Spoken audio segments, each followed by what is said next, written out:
There was a man who flew to Colombia 4 times in 18 months, proposed to a woman he believed was the answer to every quiet fear he had ever carried about dying alone, and discovered, only when he pretended to lose everything, that she had never loved him at all. This is the story of Morris Weber, a 61-year-old retired contractor from Racine, Wisconsin, a man who spent 30 years fixing industrial machinery and believed, somewhere in the architecture of that practical mind, that he could recognize something genuine when he held it in his hands. He was wrong. If you've been enjoying the stories I tell, please consider hitting the subscribe button. Your support is crucial for the growth of this channel and helps me dedicate time to making these videos despite my commitment to a full-time job.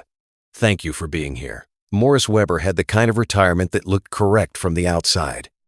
He had a paid-off house on a quiet street in Racine, a gray and white colonial with a vegetable garden he tended every summer, more out of discipline than pleasure.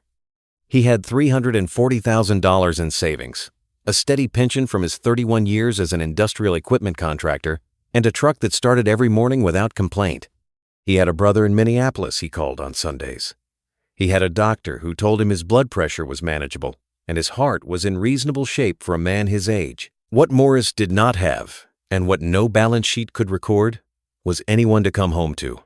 His marriage to Diane had ended 9 years earlier, not with a dramatic rupture, but with the slow, airless collapse of 2 people who had run out of things to say to each other. When Diane finally told him she had been seeing someone, a financial advisor from Milwaukee, 12 years younger, Morris had sat at the kitchen table for a long time without speaking. Not because he was devastated, because he realized, sitting there, that the devastation was less about Diane herself and more about what her leaving confirmed, that he had become the kind of man a woman could leave without much difficulty. He threw himself into work for 5 years after that. Then he retired. Then the silence of the house became something he could no longer ignore. His therapist, a patient woman named Dr. Elise Kaminsky, whom he visited every other Thursday, had encouraged him, gently and persistently, to re-engage with the world. He had resisted for 2 years before finally joining a travel group for solo retirees. The group organized trips for people who were, as the brochure put it, between chapters. Morris found the phrasing embarrassing, but the sentiment accurate. His first trip was Portugal. His second was Peru. His third was Colombia. He had not expected to fall in love in Colombia. He was not, he told himself on the flight to Medellin, the kind of man who fell in love on vacations.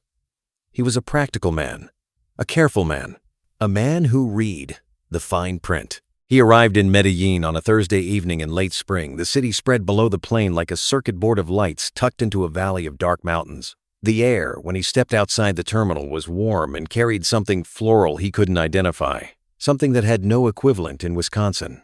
His hotel was in El Poblado, the neighborhood his travel group used as its base. All terracotta walls and bougainvillea and restaurants that spilled music onto cobblestone streets until well past midnight. The travel group had organized a salsa social on the second night, a rooftop bar with a view of the city's lights and a band playing something warm and insistent in the corner. Morris was not a dancer. He had never been a dancer. He found a stool at the far end of the bar, ordered a local beer he couldn't pronounce correctly, and watched the floor with the quiet enjoyment of a man who has accepted his own limitations. He'd been sitting there for perhaps 40 minutes, nursing the same drink, when someone appeared beside him. She was tall for a Colombian woman, dark hair loose around her shoulders, wearing a simple green dress that was nothing like what the other women at the bar were wearing, nothing performative or calculated in the obvious sense. She had a quality that Morris would later struggle to describe to his friend Gary. She looked like someone you could trust. She glanced at the dance floor, then at him, then smiled. "You watch like you want to be out there," she said. Her English was accented and slightly careful, like someone navigating a familiar road in unfamiliar weather. Morris laughed. "I watch like someone who knows better. I can teach you 2 steps, she said. "Just 2, enough to not look so lonely over here." He laughed again, a real laugh, the kind that surprised him by its own presence. "I'm Morris," he said. "Valentina," she said, and extended her hand.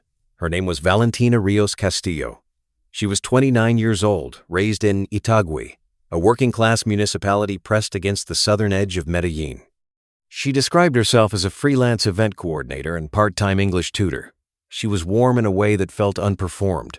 She asked questions and listened to the answers as though they mattered. She did not dance with him that night. They talked instead for 2 hours, standing at that bar while the music continued around them. She asked about Wisconsin, about what retired contractors did with their time, about whether he had children. He told her no children, which was one of the quiet griefs of his life, and she received this without pity, only with a brief look that acknowledged the weight of it. Before he left, she gave him her WhatsApp number. "In case you want a local guide," she said. El Poblado is beautiful, but it is not really Medellin. He messaged her the following morning. The next 2 days rearranged something in Morris Weber that had been undisturbed for years. Valentina took him to a neighborhood market in Laurels, not the kind of place the travel group's itinerary covered, but a narrow street market where vendors sold mango biche with salt and chili, and elderly women argued cheerfully over the price of plantains.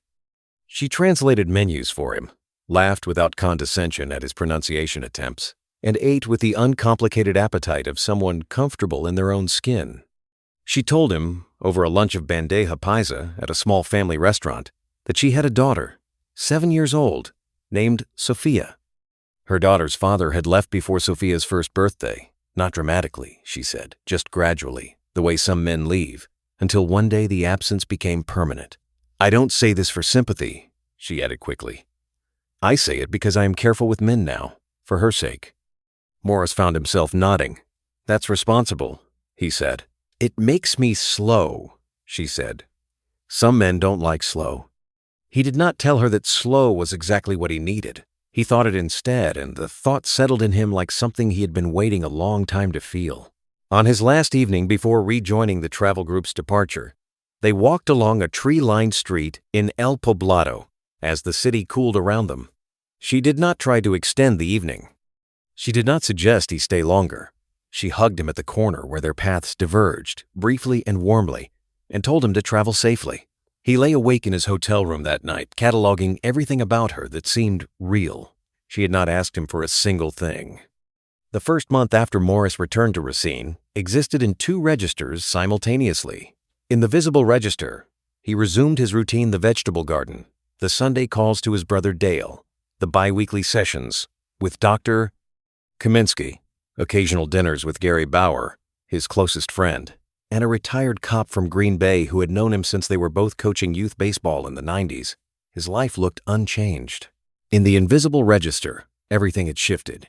Valentina messaged him every morning, not long messages, not demanding ones, just small transmissions from her day. A photo of Sophia's drawing of a horse that looked more like a cloud with legs. A voice note of rain on the roof of her apartment.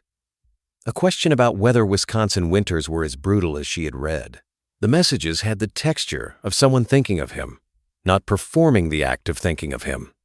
He found himself opening WhatsApp before his morning coffee. He began looking forward to the green notification dot the way he hadn't looked forward to anything in years. She never asked for money.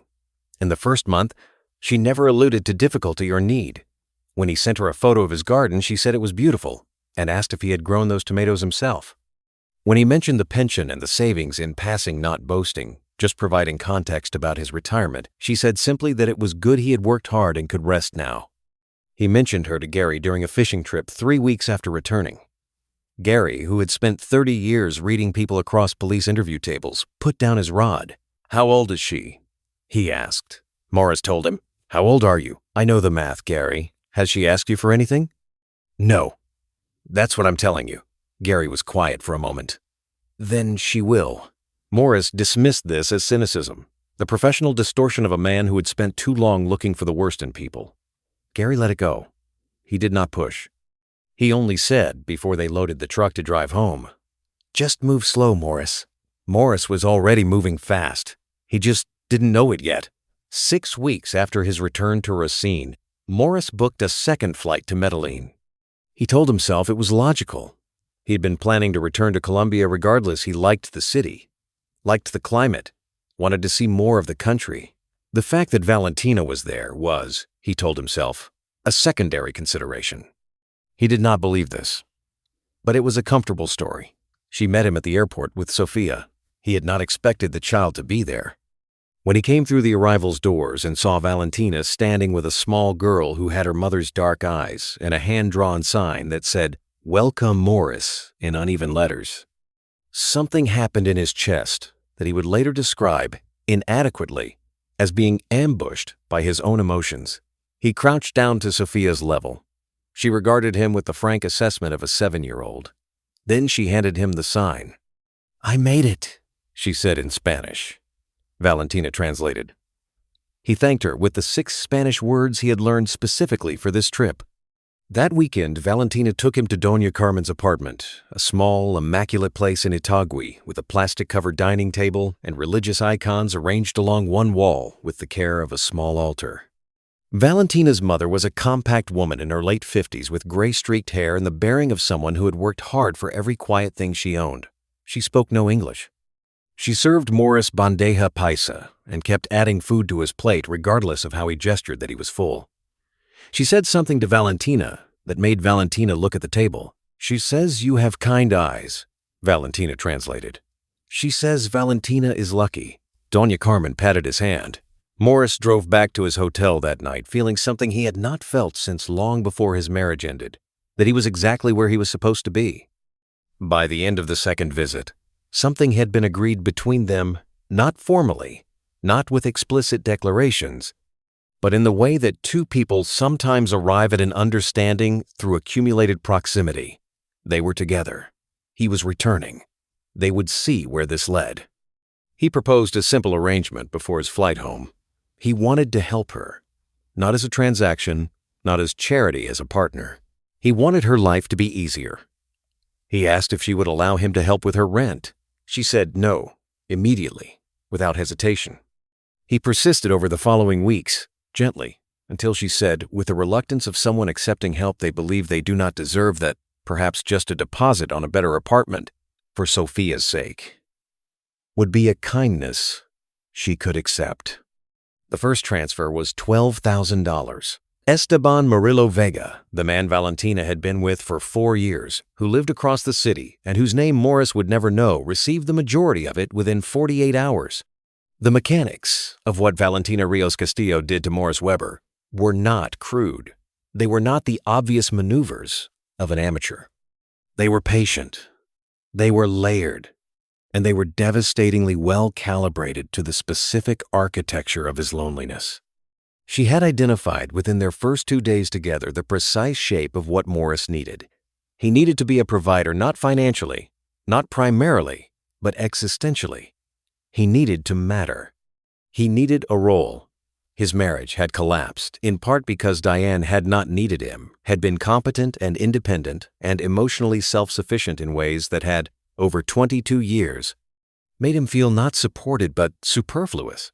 Valentina offered him the opposite, a woman who was capable and dignified but who was also, just barely, not quite managing. A woman whose life had meaningful gaps that a good man could fill. This was not accidental. It was the product of years of practice across 6 previous operations and the instinctive intelligence of a woman who had grown up understanding that charm was her most reliable asset. She gave warmth in waves. There were weeks of intense presence, daily voice notes, long video calls, small intimate details shared across the distance, followed by periods of slight withdrawal. Nothing dramatic, just a slightly shorter message, a call that ended earlier than usual. Enough to produce in Morris a low-grade anxiety, a heightened alertness to her mood, an unconscious effort to re-earn the warmth he had briefly felt receding. He never identified this pattern consciously. He only knew that when she was fully present, he felt settled, and when she seemed slightly distant, he felt the old familiar fear of being left. That fear was the lever. Everything else was mechanics. 4 months into the relationship, Doña Carmen was diagnosed with a cardiac arrhythmia. Valentina mentioned it on a video call without drama. Her mother was seeing a doctor. The medication was expensive. It was manageable. She was handling it. She was not asking for anything. She was sharing, the way she shared everything, as though Morris were the person in her life she could be honest with. He transferred $4,500 the following morning before she had said another word about it. Her response, the quiet tears, The repeated insistence that he did not have to do this, the voice note she sent afterward of herself saying a prayer of gratitude with Sophia in the background, affected him more profoundly than the transfer itself. He felt, in that moment, not like a man who had been maneuvered into giving money, but like a man who had chosen, freely and generously, to care for someone he loved. This was the genius of the operation. The victim's agency was always preserved. Valentina never demanded. She only shared. Morris always chose. He simply chose in a context that had been engineered so that only one choice felt like the choice a good man would make. 6 months after they first met on that rooftop in El Poblado, Morris Weber proposed to Valentina Rios Castillo. He did it on his third visit to Medellin a Saturday evening, a restaurant in El Poblado that Valentina had taken him to on his second trip, and that he had privately returned to the day before to speak with the owner and arrange with considerable linguistic difficulty for a small moment at the end of dinner. The ring was not extravagant. It was a simple gold band with a small diamond, something he had spent 2 weeks selecting from a jeweler in Racine, showing photos to his sister-in-law and to Gary's wife, asking their opinions with the earnest solemnity of a man who believed this moment was real. When he opened the box at the table, Valentina's eyes filled immediately. "Morris," she said, "I know we've been doing this across an ocean," he said. "I know that's not how it's supposed to work, but I don't want to keep watching your life from a distance." He paused. He was not a man practiced in this kind of speech. "Will you marry me?" She said yes. She was crying by the time the word came out. At the back of the restaurant, the owner, who had understood perhaps 40% of Morris's Spanish explanation the day before, began clapping, and 3 waiters followed. Sophia, who had been waiting at Doña Carmen's apartment with her grandmother, was told the news over a video call that night. The child screamed with delight and called him Tio Morris, Uncle Morris, and then immediately asked if this meant she could come to Wisconsin and see snow. Morris laughed until his eyes watered. He returned to Racine, engaged to be married, having already begun researching spousal visa requirements and Colombian civil ceremony procedures. He called Dale in Minneapolis. Dale was politely enthusiastic in the way of someone who has reservations he is choosing not to voice. He called Gary. Gary said, "Has she ever come to visit you?" Morris paused. "We're working on the visa." "Has she been to your house? Has she seen your life? Does she know your brother's name?" "She knows plenty about my life, Gary. That's not what I asked." Morris changed the subject. Gary let him. The months that followed the engagement were the warmest of the entire operation, and also, though Morris could not see it, the most expensive. Valentina had, over years of practice, identified the period immediately following a major emotional milestone as the optimal extraction window. A man who has just proposed is a man at maximum emotional investment. He is publicly committed. He has told his family. He has, in the vocabulary of the confidence game, gone all in. At this point, his psychological need to believe the investment is sound is so powerful that it functions as a near-total filter against doubt. She brought up the catering business tentatively, on a video call, 7 months into the relationship. She had always dreamed of it. She had the contacts, she had the skills, she had been doing informal catering for family events for years. There was a commercial kitchen available for lease in Itagüí, a reasonable price, and a small business loan program she had researched. But the deposit and the initial equipment costs were beyond her. She was not asking. She was sharing. "How much are we talking about?" Morris said. "Morris, no. This is my dream, not yours. I'll find another way." "How much, Valentina?" She gave him a number she had calibrated carefully, large enough to be a significant extraction, small enough to remain within the frame of a reasonable investment from a man of his means in a joint future. $22,000. "I want to do this," he said. "This is our future. Whatever you're building, I'm part of it." She was quiet for a long moment.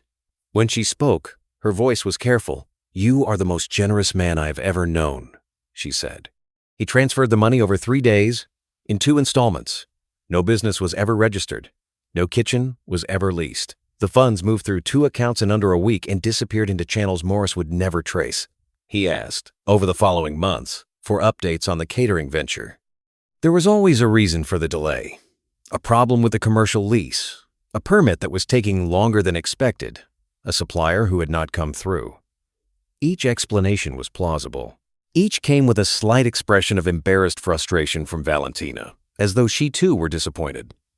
Morris reassured her each time that these things took time and that he believed in her.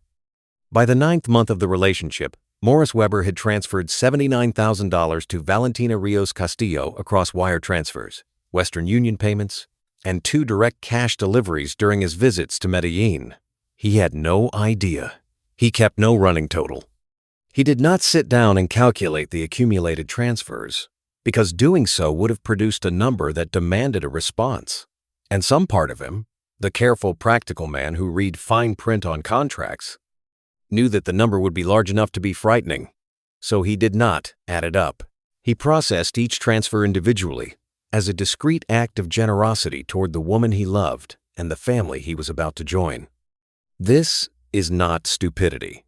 This is the psychology of sunk cost, operating at full pressure on a man whose emotional survival has become dependent on a particular reality being true. The first crack did not come from Valentina. It came from a Saturday morning in October, on a dock at Lake Winnebago, where Morris and Gary Bauer had been fishing in companionable silence for 2 hours before Gary put down his rod and said what he had been carefully not saying for 9 months. "When does she visit you?" he said. Morris looked out at the water. "We're still working on the visa." "That's what you said in April. These things take time." "The Colombian consular process is—" "Morris." Gary kept his voice even. "I want to ask you something, and I want you to actually hear it. In all the time you've known this woman, how many times have you been to her? And how many times has she been to you?" Morris was quiet. "Every meeting has been in Colombia," Gary said. "On her ground, you fly to her, you stay in her city. You meet her family, her friends, her mother. She has never seen your house. She has never met Dale. She has never sat at your kitchen table." He paused. "Has she ever been anywhere that you control?" The word landed in Morris's chest, like something dropped from a height. He did not answer immediately. He watched a fishing line drift in the current and thought about what Gary had said with the slow, reluctant attention of a man beginning an inventory he has been avoiding. She had never come to him. Every visit had been Morris flying south. Every meeting had been on Valentina's terrain, in Valentina's city, with Valentina's family as the fixed reference points. She had been introduced to nothing of his actual life. She knew about Racine the way you know about a place from photographs. "How much have you given her?" Gary said. "Gary." "Morris, how much?" He could not say the number. He was not sure precisely what the number was, but he knew it was large. He knew that if he added it up, the apartment, the medical bills, the business, the cash, it would be the kind of number that changed the meaning of everything that had come before it. He drove home from Lake Winnebago that evening in a state of controlled internal disruption. He did not want to believe Gary's implication. He had heard it before, from Dale, from his sister-in-law Carol, from Dr.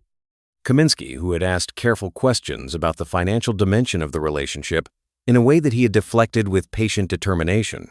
He had dismissed all of them as people who did not understand what he and Valentina had. But Gary was not a romantic man. Gary was a former detective who had spent 3 decades being paid to recognize when someone's account of events did not match the evidence. Every meeting has been on her soil, on her terms. Over the following week, Morris read. He found articles. He found forums. He found accounts written by men whose stories followed a pattern he recognized with the lurching discomfort of a man who has just identified himself in a photograph he did not know was being taken. He called Dr. Kaminsky on a Tuesday afternoon outside her scheduled appointment. She listened without interruption. When he finished, she was quiet for a moment. "What would it tell you?" she said carefully. "If the things that matter to her are only available when you have money." He spent 3 days building the test. It was not an impulsive decision. Morris Weber was, at his core, a methodical man, and he approached the test with the systematic precision of someone who has spent 30 years diagnosing equipment failures by isolating variables. He constructed a story. It was plausible, credible to anyone who knew anything about pension arrangements and financial administration. He told Valentina, on a video call on a Thursday evening, that he had received a letter from the pension administrator the previous week. There was a dispute, a procedural error from years back. Something about benefit classification that his former employer was contesting. Pending resolution, his pension payments had been suspended.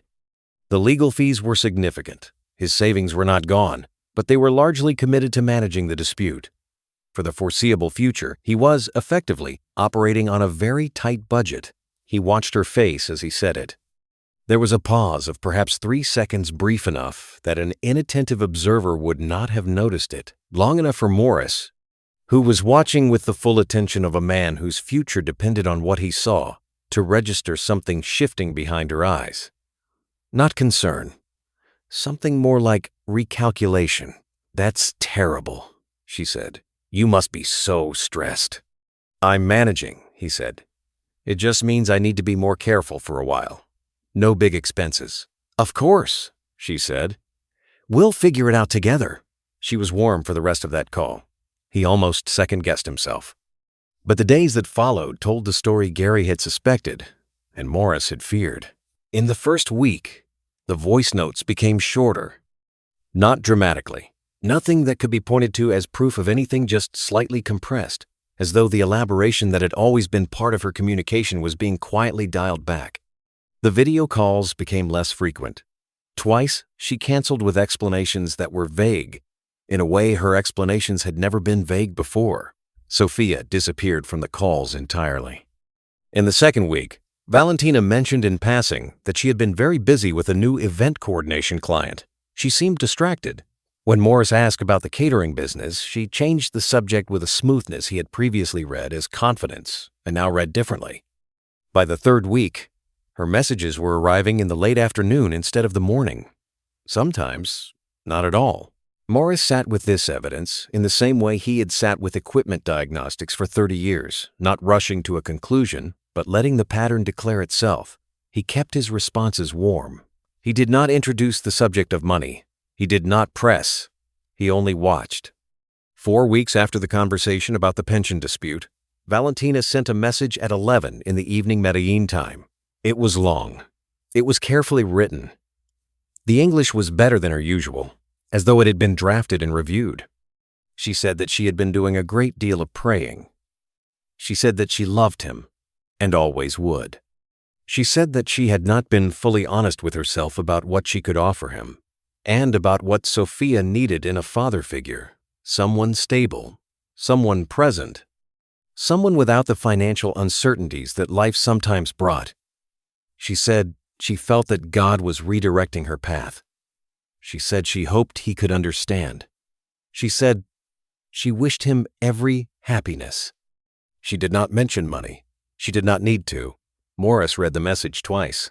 Then he sat very still in his kitchen in Racine for a long time, in the quiet of a house he had always lived in alone, while the refrigerator hummed and the October wind moved through the maple in the backyard, and he let the full weight of what had just happened settle through him, floor by floor, like water filling a building. He typed one reply. "I understand." 4 days later, she blocked him on every platform. The silence that followed was of a particular quality Morris had not anticipated. He had prepared himself, intellectually, for the possibility that the test would confirm Gary's suspicion.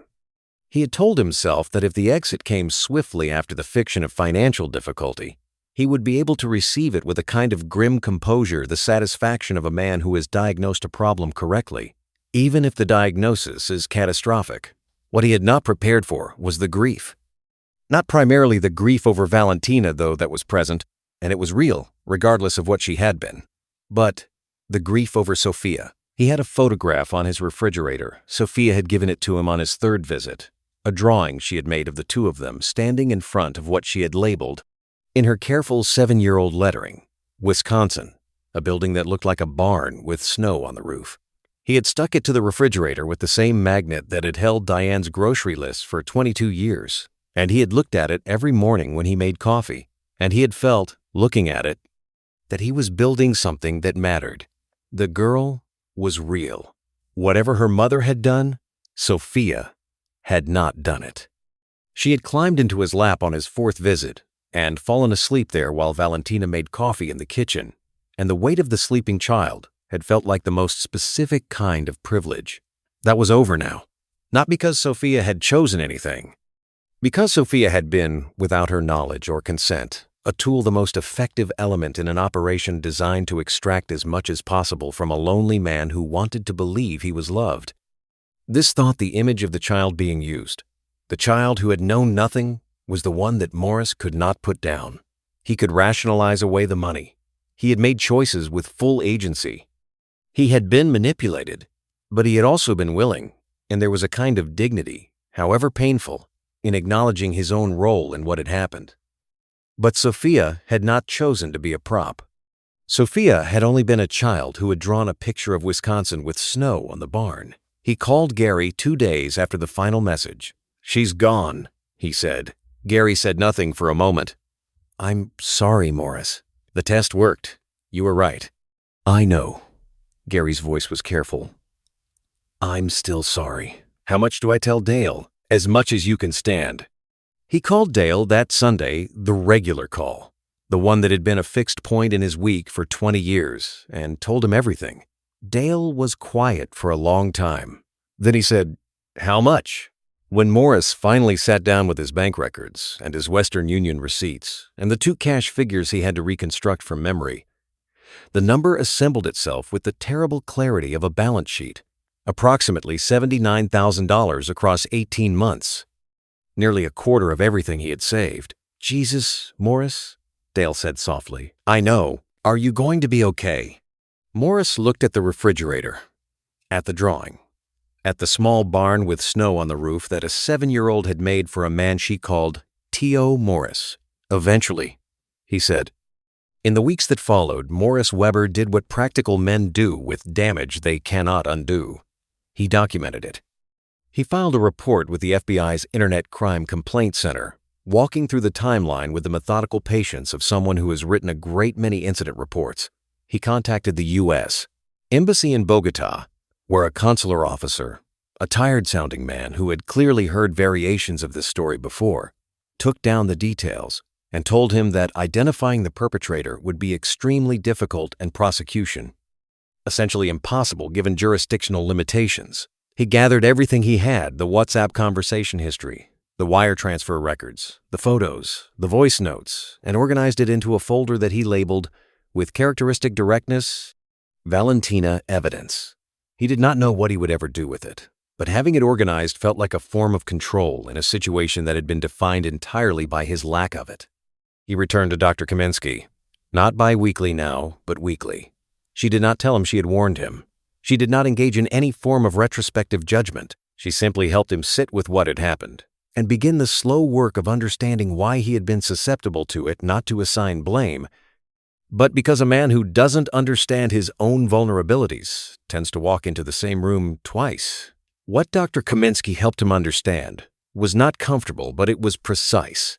He had spent the first half of his adult life building external markers of reliability, the successful career, the house, the savings, the marriage, without ever quite addressing the interior fear that had been with him since long before Diane left.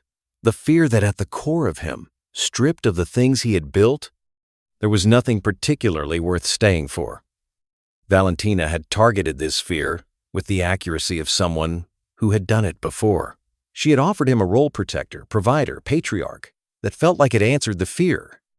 And because the role felt so precisely right, he had clung to it with the specific desperation of someone who believes they have finally found the thing that will make them whole. He was 61 years old, and he had paid $79,000 to discover that the thing that would make him whole was not something anyone else could provide.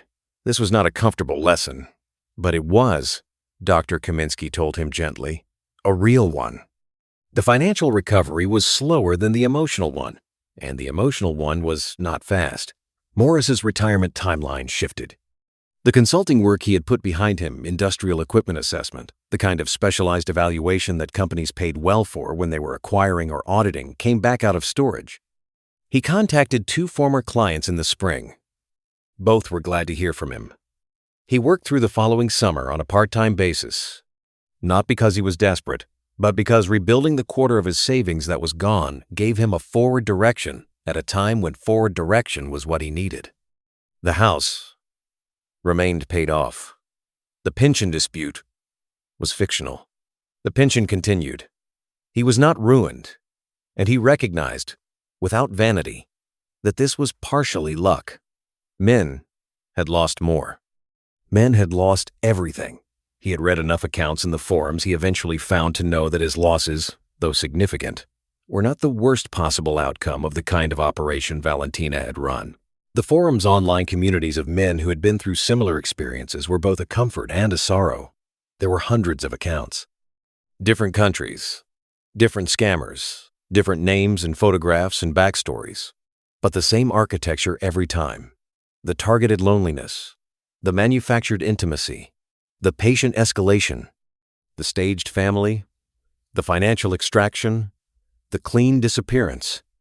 Morris read through them for weeks, recognizing specific techniques the way an engineer recognizes a familiar component in an unfamiliar machine, the warmth given in waves, the child used as anchor, the financial requests framed as the victim's own idea, the moral language, the prayers, the religious framing deployed as character evidence, the meticulous avoidance of any situation in which the victim might have home advantage. He became, over time, a regular contributor. He answered questions from men who were mid-operation and beginning to have doubts. Men who needed someone to tell them that their doubts were legitimate and that the exit, however painful, was survivable. He became a moderator of one of the larger forums. He told his story in full for the first time on a podcast that covered financial fraud, a long conversation with a host who had done this kind of interview before and knew how to give a subject room. He was asked, during the podcast recording, what the hardest part had been. He was quiet for a moment. The host waited.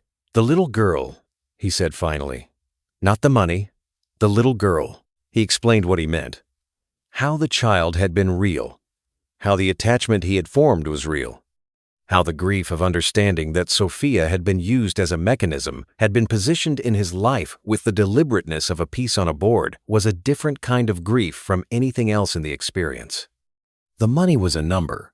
The relationship with Valentina, he could eventually file under illusion, under performance, under the category of things that had never been what he thought they were.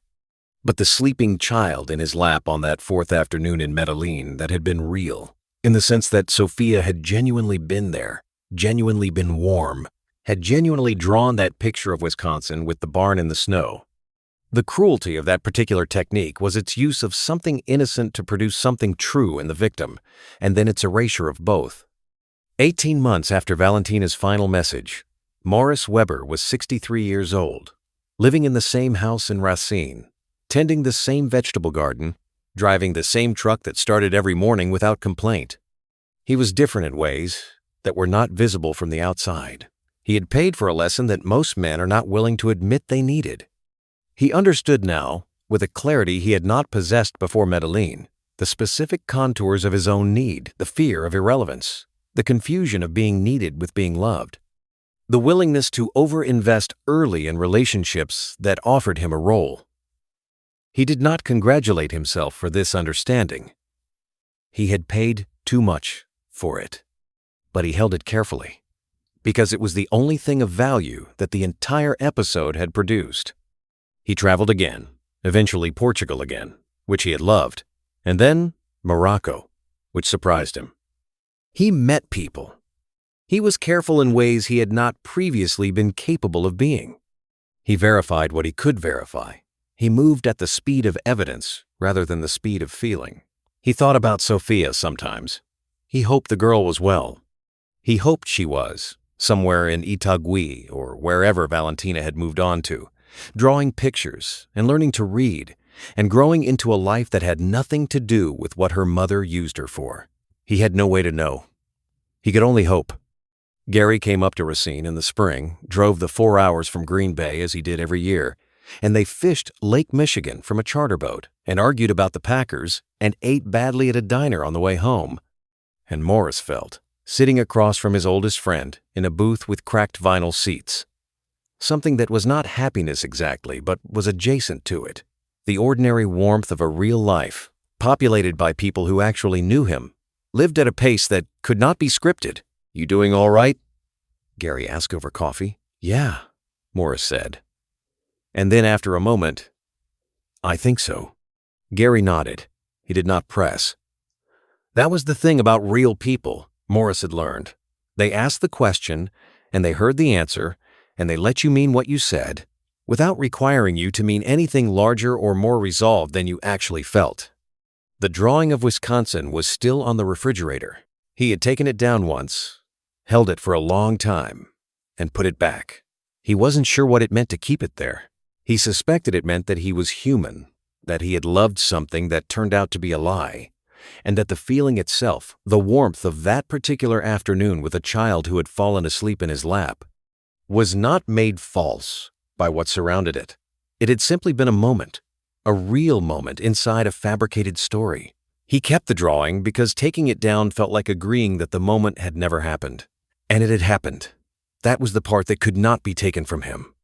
If you have watched this story and recognized something in it, not the specific details, but the shape of it, the particular combination of loneliness and hope and the need to be needed, then take a moment before you dismiss the parallel. Romance fraud operations targeting Western men in South America are not rare. They are not the province of obviously unsophisticated victims. They are engineered by people with significant emotional intelligence and practice technique, who study their targets before making contact, who build over months and years, who use real children and real mothers and real photographs of real places to create a scaffolding of authenticity around a structure that is entirely false. The men who fall for them are not foolish. They are, in the specific way that Morris Weber was, human carrying the ordinary freight of loneliness and past loss and the desire, persistent and legitimate, to mean something to someone. The warning, if there is one, is not don't trust anyone. That is not a life. The warning is simpler and more specific. Watch where the meetings happen. Watch who comes to whom. Watch what happens when the money stops. Morris Weber watched. He just watched too late. If these stories matter to you, if you believe that telling them, in detail and without judgment, is worth something, consider subscribing. There are more stories like this one. There are more men like Morris, and every story told with honesty is one more light in a space that the people who run these operations depend on staying dark.